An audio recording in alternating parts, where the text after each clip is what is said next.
விருச்சிக ராசி, கடக லக்னம். ராசி அதிபதி செவ்வாய், லக்னாதிபதி சந்திரன். சந்திரன் 5ஆம் வீட்டில் இருக்கார். இவங்க எப்படி இருப்பாங்கன்னா, ரொம்ப நிதானமா இருப்பாங்க, ரொம்ப அமைதியா இருப்பாங்க, நிறைய ஹெல்பிங் டெண்டன்சி அதிகமா இருக்கும், நிறைய முன்கோவம் வரும். ஆனா வெளியில காமிச்சிக்க மாட்டாங்க. கான்ஃபிடென்ட் லெவல் ரொம்ப அதிகமா இருக்கும். மற்றவங்களால முடியாது அப்படின்னு சொல்லக்கூடிய விஷயத்தை கூட முடிச்சு காமிக்கிற அந்த கெப்பாசிட்டி உங்களுக்கு நிறைய இருக்கும். எமோஷனலா இருப்பாங்க, ரொம்ப ரொம்ப எமோஷனலா மற்றவங்க கூட கனெக்ட் ஆவாங்க. அதாவது சின்னதா ஒரு நல்லது நடந்தா கூட பெருசா சந்தோஷப்படுவாங்க, சின்னதா ஒரு கெட்டது நடந்தா கூட அவங்களால தாங்க முடியாது, ரொம்ப கஷ்டப்படுவாங்க. இது எமோஷனலா அவங்களுக்கு பெரிய பாதிப்பை ஏற்படுத்தும். உங்களுக்கு ஒரு ஞானம் இருக்கும், அதாவது வாழ்க்கையை பத்தின புரிதல் இருக்கும். தன்னுடைய உடம்பை எப்படி பார்த்துக்கணும், மனசை எப்படி பார்த்துக்கணும், தன்னை சுற்றி இருக்கிறவங்களை எப்படி பார்த்துக்கணும், உறவு முறைகளில் எப்படி வச்சுக்கணும், அந்த புரிதல் எல்லாமே உங்களுக்கு ரொம்ப நிறையாவே இருக்கும். அதே நேரத்தில் அவங்களுக்கு தெரிஞ்ச விஷயத்த மற்றவங்களுக்கு சொல்லி கொடுக்குற அந்த கெப்பாசிட்டி உங்களுக்கு அதிகமாக இருக்கும். இரக்க குணம் தான் ரொம்ப அதிகம், மற்றவங்களுக்கு உதவி செய்யறது இருக்கும். பட் விருச்சிக ராசின்னு சொன்னாலே ரொம்ப முக்கியமாக நம்ம சொல்ல வேண்டிய விஷயம் என்னன்னா, தியாக உணர்வு. தனக்கு இல்லைன்னா கூட மற்றவங்களுக்கு இருக்கட்டும் அப்படின்னு சொல்லி கொடுக்குற அந்த தியாக உணர்வு ரொம்ப அதிகமாக இருக்கும். கடக லக்னம் இருக்கிறதுனால அவங்களுக்கு அந்த பாதுகாப்பு சிந்தனை ரொம்ப அதிகமாக இருக்கும். ப்ரொடெக்ட் பண்ணணும், எந்த ஒரு விஷயத்துலையும் சேஃப்டி இருக்கா அப்படின்றத அதிகமாக யோசிப்பாங்க. இப்போ தியாகம் பண்ணுற உணர்வு இருந்தால் கூட பாதுகாப்பு உணர்வு ரொம்ப அதிகமாக இருக்கும். அதனால அந்த தியாகம் பண்ணுற விஷயத்துல ஆசிலேஷன் இருக்கும். பண்ணலாமா வேணாமா அப்படின்ற அந்த சிந்தனை இருக்கும். சூழ்நிலைக்கு ஏற்ற மாதிரி செய்யக்கூடிய தன்மை அங்கே இருக்கும். அதாவது நிறைய உதவி இவங்களை செய்வாங்க, நிறைய தியாகம் பண்ணுவாங்க, நிறைய இடத்துல இவங்க ஏமாந்துருப்பாங்க. அதனால ஒரு பாதுகாப்பு உணர்வு அதிகமாக வந்துடும். ஒரு விஷயம் செய்ய போனால் அதுக்கு ஏதாவது பிரச்சனை வருமோன்ற பயம் அதிகமாக வரும். ஸோ இப்படி யோசிக்கிறதுனால வெளியிலிருந்து பார்க்கும்போது இவங்க சுயநலவாதியாக தெரிவாங்க. நம் ராசி இது ரெண்டும் முதல்ல எப்படி வேலை செய்யுதுன்றதை நம்ம தெரிஞ்சுக்கலாம். இப்போது ஒரு குழந்தை பிறக்குதுன்னு வச்சுக்கோங்களேன், அந்த நேரத்தில் சூரியனுடைய கதிர்வீச்சு எந்த ராசியின் மேலே விழுந்துச்சோ அது லக்னம். ஸோ அந்த லக்னத்தை வச்சு தான் மற்ற கிரகங்களின் தன்மைகளை நம்ம ஆராய்ச்சி பண்ண முடியும். அதே நேரத்தில் சந்திரன் எந்த ராசியின் மேலே இருக்காரோ அது ஜென்ம ராசி. இப்போ ஜென்ம லக்னத்தை வச்சு அந்த ஜாதகருடைய கேரக்டர் எப்படி இருக்கும், அவருடைய சிந்தனை எப்படி இருக்கும், அவருடைய லைஃப் ஸ்டைல் எப்படி இருக்கும், இந்த ஜென்மம் ஃபுல்லாக அவருடைய பலன்கள் என்ன, எந்தெந்த காலகட்டத்தில் எப்படி இருப்பார் அப்படின்றத ஜென்ம லக்னத்தின் மூலமாக நம்ம சொல்ல முடியும். இந்த ராசி எப்படி வேலை செய்யுது அப்படின்னா, கோள்கள் சுற்றிக்கிட்டே இருக்கு இல்லைங்களா, ஒரு கோளும் ஒரு காலகட்டத்தில் ஒரு இடத்துலேருந்து இன்னொரு இடத்துக்கு பயிற்சி ஆகுது. இப்படி பயிற்சி ஆகிட்டே இருக்கும் பொழுது ஒரு பலன் கிடைக்கும். ஒரே கிரகம் ஒரு வீட்டில் இருக்கும்போது ஒரு பலன் தரும், இன்னொரு வீட்டில் இருக்கும்பொழுது வேற ஒரு பலனை தரும். ஸோ இந்த கிரகங்கள் பயிற்சி ஆகும்போது கிடைக்கக்கூடிய பலன்களை சந்திரன் எங்கே இருக்காரோ அதை வச்சு நம்ம கால்குலேட் பண்ணுறோம். அதுதான் ராசி. ஸோ நீங்கள் பார்த்தீங்கன்னா ராசி பலன் தான் எங்கேயுமே சொல்லுவாங்க. ஏன் அப்படின்னா லக்னம்ன்றது ஃபிக்ஸ்டு.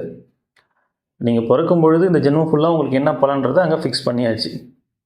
அதே போல் நட்சத்திரமும் அதுக்கேற்ற மாதிரி பலன்கள் இருக்குது. தசாபுத்திகள் நடத்தக்கூடிய கிரகங்களுக்கு ஏற்ற பலன்களும் உங்களுக்கு இருக்குது.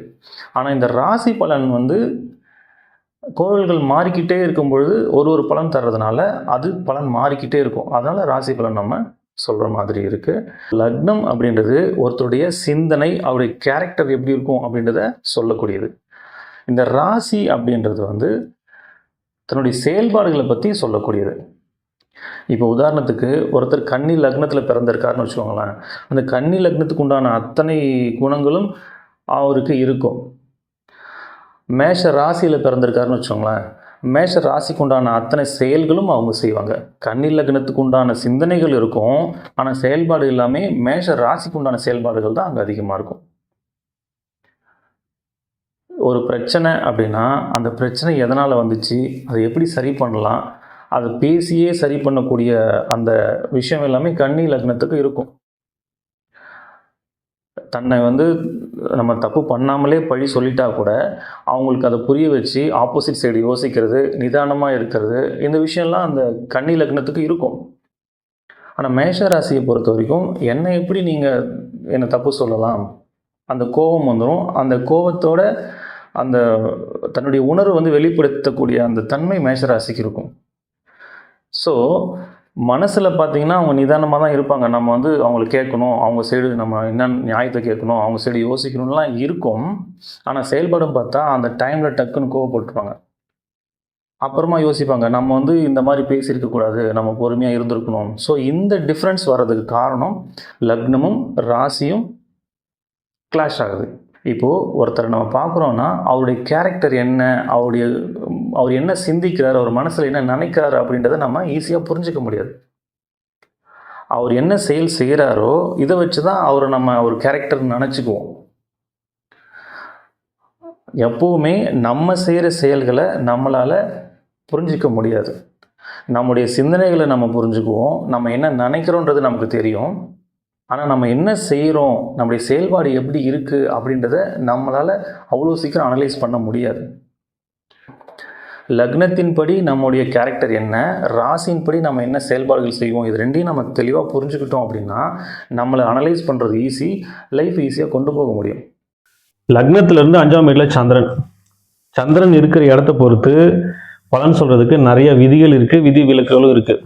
இதுல ரொம்ப முக்கியமா சொல்லணும்னா இவங்களுக்கு மனக்குழப்பம் ரொம்ப அதிகமா இருக்கும். பொதுவா 5ஆம் வீட்டுல சந்திரன் இருந்தா கிடைக்கக்கூடிய முக்கியமான ஒரு பலன் இது. ஆனா இங்க விருச்சிகத்துல சந்திரன் நீச்சமா இருப்பார். இந்த நீச்சமான சந்திரன் வந்து பங்கமாகி ராஜயோகமா மாறும் பொழுது ரொம்ப நல்ல பலனை கொடுப்பார். அதனால உங்க ஜாதகத்துல சந்திரன் வந்து நீச்ச பங்கம் ஆகிறாரா, ராஜயோகம் கிடைக்குதா அப்படின்றத செக் பண்ணிக்கோங்க. இப்போ இதுல இன்னொரு விஷயம் கவனிக்கணும், என்னன்னா லக்னாதிபதி சந்திரன் லக்னாதிபதி இங்க நீச்சமா போயிட்டார். ஸோ லக்னாதிபதி அங்க பலம் இழந்து இருக்கிறதுனால இவங்களுக்கு வந்து ராசி அதிபதி எப்படி இருக்காருன்னு தான் நம்ம பார்க்கணும். ராசி அதிபதியினுடைய பலத்தை பொறுத்து இவங்களுக்கு நிறைய பலன்கள் கிடைக்கக்கூடிய வாய்ப்புகள் இருக்கும். இப்போ சந்திரன் வந்து வளர்பிறை சந்திரனா தான் நல்ல பலனும், தேய்பிறை சந்திரனா தான் கெடுபலனும் தருவார்னு சொல்லியிருக்காங்க. உங்க ஜாதகத்துல சந்திரனுடைய நிலையை பத்தி தெரிஞ்சுக்கணும்னா இங்க சந்திரன்ல இருந்து 7ஆம் வீடு ரிஷபம், இங்க சூரியன் இருந்தார்னா இது பௌர்ணமி சந்திரன் கூடவே சூரியன் இருந்தார்னா அது அமாவாசை. இங்க மிதுனத்திலிருந்து துலாம் வரைக்கும் இங்க எங்கேயாவது சூரியன் இருந்தார்னா அது வளர்பிறை சந்திரன். தனுசுல இருந்து மேஷம் வரைக்கும் இங்க எங்கேயாவது சூரியன் இருந்தார்னா அது தேய்பிறை சந்திரன். ஒருவேளை உங்களுக்கு தேய்பிறை சந்திரனா இருக்கு அப்படின்னா அதுக்காக நீங்க கவலைப்பட தேவையில்லை. தேய்பிறை சந்திரனை பார்த்து நீங்கள் பயப்படலாம் வேண்டாம். இப்போ ஒரு ஜாதகத்தில் லக்னாதிபதி எப்படி இருக்காரு, நட்சத்திர அதிபதி எப்படி இருக்காரு, குரு எப்படி இருக்காரு, உங்களுக்கு தசாபதிகள் நடத்தக்கூடிய கிரகங்கள் எப்படி இருக்குது, ஸோ இதெல்லாம் பார்த்து இப்போ எந்தெந்த கிரகங்கள் சேர்க்கை இருக்குது, அது மூலமாக என்ன பலன் வருது, இப்படிலாம் நிறைய நம்ம ஆராய்ச்சி பண்ணும்பொழுது உங்களுக்கு பலன்கள் மாறும். பொதுவாக வந்து சந்திரன் தேய்பிரையில் இருந்தால் சில சங்கடமான நிகழ்வுகள் நடக்கும்ன்றது அது பொது விதி, அவ்வளோதான். அது எல்லாருக்கும் நடந்தே தீரணும்னு கட்டாயம்லாம் இல்லை. அதுக்காக அது ஒரு பெரிய விஷயமா நினச்சி நீங்கள் கவலைப்பட தேவையில்லை. நீங்கள் ஒரு ஜாதகம் பார்க்க போகிறீங்கன்னா அதில் நல்ல பலனும் சொல்லுவாங்க, கெட்ட பலனும் சொல்லுவாங்க. எவ்வளோ பெரிய நல்ல ஜாதகமாக இருந்தாலும் அதில் கெட்ட பலனும் ஒன்று இருக்கும், எவ்வளோ கெட்ட ஜாதகமாக இருந்தாலும் அதில் நல்ல பலன்களும் இருக்கும். நல்ல பலன்களை சொல்லும்பொழுது எப்போவுமே நமக்கு மோட்டிவேஷனாக தான் இருக்கும். அதே கெடுபலன் சொல்லிட்டாங்கன்னா அதை ஹேண்டில் பண்ண முடியாமல் ப்ரெஷரில் மாட்டிக்கிட்டு அதை செய்யணும்னு நினச்ச விஷயத்த செய்ய முடியாமல் அவங்க லைஃப் ஸ்டைலே மாறி போய் சைக்காலஜிக்கலாக ஒரு பெரிய ப்ராப்ளத்தில் மாட்டிக்கிறாங்க. ஸோ இந்த நேரத்தில் நம்ம எப்படி ஹேண்டில் பண்ணணும், நமக்கு ஒரு கெடுபலன்னு சொல்லிட்டாங்கன்னா அதை நம்ம எப்படி ஹேண்டில் பண்ணணும், அதை முதல்ல நம்ம கற்றுக்கணும். இப்போது நீங்கள் ஒரு ஜாதகம் பார்க்க போகிறீங்க, ஒரு வீடு கட்டவோ இல்லை ஒரு கல்யாணத்துக்காகவோ இல்லை ஒரு பிஸ்னஸ் ஸ்டார்ட் பண்ணுறதுக்காகவோ இல்லை ஏதோ ஒரு முக்கிய முடிவு எடுக்கிறதுக்காக நீங்கள் ஜாதகம் பார்க்க போகிறீங்க. அவங்க வந்து உங்களுக்கு 2 வருஷம் நேரம் சரியில்லைன்னு சொல்லிட்டாங்கன்னு வச்சுக்கோங்களேன். இப்போ இந்த நேரத்தில் சில பேர் என்ன பண்ணுவாங்கன்னா, இந்த 2 வருஷம் நமக்கு நேரம் சரியில்லை, அந்த 2 வருஷம் நம்ம எதையுமே பண்ணக்கூடாதுன்னு ஒதுக்கி வச்சுருவாங்க. இன்னும் சில பேர் என்ன பண்ணுவாங்கன்னா, நேரம் சரியில்லை ஆனால் நம்ம செய்கிற விஷயத்த செய்யாமல் இருக்க முடியாது, நம்ம செஞ்சு தான் ஆகணும் அப்படின்னு சொல்லி பயந்துக்கிட்டே செஞ்சுருவாங்க. இன்னும் சில பேர் என்ன பண்ணுவாங்கன்னா, நேரம் சரியில்லைன்னா என்ன, நான் செய்கிறத செய்வேன் அப்படின்னு செய்வாங்க. ஸோ இந்த மாதிரியான மனநிலைகள் எல்லாமே ஒரு தவறான ஒரு முடிவை தான் ஏற்படுத்தும். இதை எப்படி ஹேண்டில் பண்ணணும் அப்படின்னா, இப்போது 2 வருஷம் நம்ம நேரம் சரியில்லைன்றதுனால எதையுமே செய்யாமல் 2 வருஷம் கழித்து நமக்கு நேரம் நல்லா இருக்கும் பொழுது நம்ம ஒரு செயலை செய்ய போகிறோம், ஒரு பிஸ்னஸ் ஸ்டார்ட் பண்ணுறோம் அப்படின்னா அங்கே 1000 ரூபாய்க்கு உழைச்சிங்கன்னா அந்த 1000 ரூபாய் உங்களுக்கு கிடைக்கும். ஆனால் அந்த 2 வருஷம் சும்மா இல்லாமல் நீங்கள் உங்களுடைய உழைப்பை அதில் போடுறீங்க, 2 வருஷம் கழித்து உங்களுக்கு டைம் மாறுது அப்படின்னா இந்த உழைப்பு நீங்கள் இதில் போடுறீங்க இல்லையா, அந்த உழைப்பு போடும் பொழுது 1000 ரூபாய்க்கு உழைப்பு போடுறீங்க, 10 ரூபாய் தான் கிடைக்குது. அப்போ அந்த நேரம் மாறுற வரைக்கும் அதை நீங்கள் ரன் பண்ணி கொண்டு வரணும்ல. இப்போ 10 ரூபாய் தான் கிடைக்குதுன்னா உங்களால் அந்த பிஸ்னஸே ரன் பண்ண முடியாமல் அதை நம்ம ஷட் டவுன் பண்ணிட்டு போகிற மாதிரியான சூழல் உருவாகிடும்ல. அப்போ இது மாதிரி நம்ம செய்ய முடியாது. அப்போ என்ன செய்யணும்னா, இந்த 2 வருஷம் சும்மா இருக்க முடியாது. அதுக்கு நம்ம ஒரு பிஸ்னஸ் ஸ்டார்ட் பண்ண போகிறோம்னா அதில் பெருசாக பாதிப்பு ஏற்படாத மாதிரி நம்ம பரிகாரங்கள் பண்ணிக்கலாம். இப்போ பரிகாரம் பண்ணுறதுனால சுத்தமாக நமக்கு அது நஷ்டமே ஆகாதான்னா கண்டிப்பாக நஷ்டங்கள் இருக்கும். கெட்ட நேரத்தில் நமக்கு ஒரு கெட்டது நடக்கணும்னா அதை தவிர்க்கவே முடியாது. ஆனால் 1000 ரூபாய்க்கு நீங்கள் உழைக்கிறீங்க, 10 ரூபாய் தான் உங்களுக்கு கிடைக்குன்ற இடத்துல பரிகாரம் பண்ணிவிட்டு நீங்கள் அந்த விஷயத்தை செய்யும் பொழுது ஒரு 100 ரூபாய் கிடைக்கும். ஸோ அந்த நல்ல நேரம் வர்ற வரைக்கும் உங்களால் அதை ரன் பண்ணி கொண்டு போக முடியும். ஆனால் அதுக்கப்புறம் நீங்கள் உழைச்ச உழைப்பு இருக்கு இல்லையா, இங்கே நீங்கள் என்னென்ன உழைப்பெல்லாம் உங்களுக்கு வீணாக போச்சோ, எவ்வளோ நஷ்டமாச்சோ அதை விட பல மடங்கு இங்கே திரும்ப கிடைக்கும். இப்போ நிறைய பேர் நேரம் சரியில்லைன்ற ஒரு காரணத்தினால எதையுமே செய்யாமல் விட்டுறாங்க. ஸோ அந்த மாதிரி இருக்கக்கூடாதுன்றதுக்காக நான் சொல்கிறேன், நீங்கள் கட்டாயம் செய்யுங்க. அந்த உழைப்பு அந்த நேரத்தில் பலன் தரலனாலும் உங்களுக்கு நேரம் மாறும் பொழுது பல மடங்கு திரும்ப கிடைக்கும். நல்ல நேரம் வந்துச்சுன்னா 1000 ரூபாய்க்கு நீங்கள் உழைச்சிங்கன்னா 10,000 கிடைக்கலாம், 1 லட்சமும் கிடைக்கலாம். அதுக்கு நீங்கள் என்ன பண்ணியிருக்கணும், கெட்ட நேரமாக இருந்தால் கூட உங்களோட உழைப்பை மிஸ் பண்ணக்கூடாது. நீங்கள் எல்லா நாளும் அந்த உழைப்பை போட்டுக்கிட்டே இருக்கணும். அதுக்கு தான் சொன்னேன், வெறும் உழைப்பு மட்டும் நீங்கள் போடும் பொழுது அந்த நல்ல நேரம் வரைக்கும் அந்த பிஸ்னஸை கொண்டு போக முடியாமல் போகலாம். அதுக்கு தான் சின்ன சின்ன பரிகாரங்கள் பண்ணிக்கணும். பரிகாரம் பண்ணணும்னா பணம் செலவு பண்ணி தான் பண்ணணும், கட்டாயம்லாம் இல்லை. பணம் செலவு செய்யாமலே நிறைய பரிகாரங்கள் செய்ய முடியும். அது என்னன்றது நான் திரும்ப பின்னாடி சொல்கிறேன். ஸோ எவ்வளோ கெடுபலன்கள் நம்ம ஜாதகத்தில் இருந்தாலும் அதை சரி பண்ணுறதுக்கு ஆப்ஷன் ஒன்று இருக்குது. அதனால் நீங்கள் சந்திரன் தேய்பிரியாக இருக்கிறதுனால நமக்கு ஏதோ பெரிய பிரச்சனையாக இருக்குமோ அப்படின்னு பயப்பட வேணாம். அதனால் வரக்கூடிய பாதிப்புகளை நம்ம சரி செய்கிறதுக்கும் நம்மக்கிட்ட வாய்ப்புகள் இருக்கும். அந்த ஜாதகத்தில் பார்க்கும்பொழுது கண்டிப்பாக இருக்கும். அதனால் நீங்கள் பயப்பட வேண்டாம். இவங்களுக்கு வேலையை பற்றி சொன்னோம்னா, இவங்களுக்கு ஒரு ஆர்வம் அதிகமாக, எது மாதிரியான வேலைகள் செய்யக்கூடிய ஆசைகள் அதிகமாக இருக்கும்னா, இயற்கை சார்ந்த வேலை, உணவு சார்ந்தது, நீர் சம்மந்தப்பட்டது, பால் சம்மந்தப்பட்டது, இது மாதிரியான வேலைகள் செய்யக்கூடிய ஆர்வம் இவங்களுக்கு ரொம்ப அதிகமாக இருக்கும். பெரும்பாலும் இவங்களுக்கு எது மாதிரியான வேலைகள் கிடைக்கக்கூடிய வாய்ப்புகள் அதிகம்னா, இவங்க போலீஸ், மிலிட்ரி, செக்யூரிட்டி, ஒரு டாக்டர், நர்ஸ், இந்த மாதிரி மக்களுக்கு சர்வீஸ் பண்ணணும், அதே நேரத்தில் ப்ரொடெக்ட் பண்ணணும், பாதுகாக்கணும். அது மாதிரியான வேலைகள் கிடைக்கக்கூடிய வாய்ப்புகள் இவங்களுக்கு ரொம்ப அதிகம். ஒரு அட்மினிஸ்ட்ரேஷன் லெவலில் இருக்கக்கூடியது, ஒரு IAS, IPS, கெசட்டட் ரேங்கில் இருக்கக்கூடிய வேலைகள், எந்த துறையாக இருந்தாலும் அதில் உயர் பதவியில் இருக்கக்கூடிய வேலைகள் செய்யக்கூடிய வாய்ப்புகள் இவங்களுக்கு அதிகம். ஒரு டீச்சராக இருக்கிறது, ப்ரொஃபஸராக இருக்கிறது, அஸ்ட்ராலஜராக இருக்கிறது, சைக்காட்ரிஸ்டாக இருக்கிறது, இது மாதிரி ஆராய்ச்சி செய்யக்கூடிய வேலைகள் செய்யக்கூடிய வாய்ப்புகள் அதிகம். நிலம் சார்ந்த வேலைகள், நிலத்திலிருந்து வரக்கூடிய பொருட்கள் சம்பந்தப்பட்ட வேலைகள், இயந்திரம் சம்பந்தப்பட்ட வேலைகள், நில ஆராய்ச்சி, இது மாதிரியான வேலைகள் செய்யக்கூடிய வாய்ப்புகள் இவங்களுக்கு அதிகமாக கிடைக்கும். திருமண வாழ்க்கை பற்றி சொன்னோம்னா, இவங்க ரொம்ப எமோஷ்னலாக கனெக்ட் ஆவாங்க. அவங்களுடைய கணவனோ மனைவியோ அவங்கக்கிட்ட உணர்வுபூர்வமாக இருப்பாங்க. ஆத்மார்த்தமாக அவங்களுடைய விஷயங்கள் எல்லாமே இருக்கும். தியாக உணர்வு ரொம்ப அதிகமாக இருக்கும். அவங்களுக்காக எது வேணால் தியாகம் பண்ணுற உணர்வு இருக்கும், செய்வாங்க. ரொம்ப ரொமான்டிக்காக இருப்பாங்க, ரொம்ப அன்பாக இருப்பாங்க, பாசமாக இருப்பாங்க, ரொம்ப பொசசிவாகவும் இருப்பாங்க. ஸோ இதெல்லாமே அவங்கக்கிட்ட இருந்து இவங்களுக்கு வரணுன்ற அந்த எதிர்பார்ப்பும் இருக்கும். பட் இவங்களுக்கு வாழ்க்கை பற்றின புரிதல் அதிகமாக இருக்கிறதுனால சின்ன சின்ன விஷயமா இருந்தால் கூட அதை ஏற்றுக்கிற தன்மை இவங்களுக்கு ரொம்ப அதிகமாக இருக்கும். அதனால் திருமண வாழ்க்கையில் பெரிய அளவுக்கு பிரச்சனைகள் வரக்கூடிய வாய்ப்புகள் இல்லை. இது பொது பலன் தான். மற்ற கிரகங்களின் அடிப்படையில் பலன்கள் மாறக்கூடிய வாய்ப்புகள் இருக்குது. உங்கள் லைஃப்பில் நிறைய ப்ராப்ளம் ஃபேஸ் பண்ணுறீங்கன்னு நினச்சிங்கன்னா நம்ம சொல்லக்கூடிய எளிய முறை பரிகாரங்களை நீங்கள் வீட்டிலே செஞ்சுக்கோங்க. நிச்சயமாக பிரச்சனைகள் குறையும். பரிகாரம் ஏன் சார் பண்ணணும்? பரிகாரம் பண்ணால் பிரச்சனை தீர்ந்துருமா? நிச்சயமாக தீராது. இப்போது நம்ம ஜாதகத்தில் இருக்கக்கூடிய நல்ல பலன்களை நம்ம அனுபவித்து தான் தீரணும்.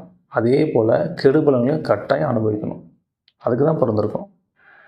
அப்புறம் இதுக்கு பரிகாரம் பண்ணணும். பரிகாரம் பண்ணால் அந்த பிரச்சனையினால் ஏற்படக்கூடிய விளைவுகளை குறைக்க முடியும். அந்த பிரச்சனையை ஃபேஸ் பண்ண முடியும். அந்த பிரச்சனையை கடந்து போகிறதுக்கான வழிகள் நமக்கு கிடைக்கும். எப்போவுமே நம்ம பிரச்சனையை பார்த்து பயப்பட மாட்டோம். அந்த பிரச்சனையினால் ஏற்படக்கூடிய விளைவுகளை நினச்சி தான் நம்ம பயப்படுவோம். அந்த விளைவுகள் தான் நமக்கு சிரமத்தை கொடுக்கும். இப்போ உதாரணத்துக்கு, இப்போ இந்த உதாரணம் நான் நிறைய இடத்துல சொல்லியிருக்கேன், இருந்தாலும் எளிமையாக இருக்கிறதுனால நான் திரும்பவும் இதையே சொல்கிறேன். இப்போ நம்ம கீழே விழுந்துட்டோம் அப்படின்னா, கீழே விழுறோம் அப்படின்றது ஒரு பிரச்சனை தான். கீழே விழுந்தால் நமக்கு அடிபடாது வலிக்காதுன்னா கீழே விழுறத நினச்சி நம்ம ஏன் பயப்பட போகிறோம்? இப்போ கீழே விழுறது ஒரு நிகழ்வு, ஒரு பிரச்சனைன்னு வச்சுக்கலாம். ஆனால் அதனுடைய விளைவு எப்படி இருக்கலாம்? ஒன்றுமே நடக்காமல் நம்ம எழுந்துடலாம், இல்லை கை காலில் முறிவு ஏற்படலாம், இல்லை 6 மாதம் படுத்த படுக்கையாக இருக்கலாம், இல்லை உயிர் போகிற அளவு கூட பாதிப்பு ஏற்படலாம். அப்போது கீழே விழுறது ஒரு பிரச்சனை, ஆனால் அதோடைய விளைவுகள் மாறிக்கிட்டே இருக்கு இல்லையா? இப்போ நம்ம பரிகாரம் பண்ணுறதுனால என்ன நடக்கும்னா, அந்த கீழே விழுற பிரச்சனையை நம்ம தவிர்க்க முடியாது, ஆனால் அதனால் ஏற்படக்கூடிய பாதிப்பை நம்ம குறைக்க முடியும்.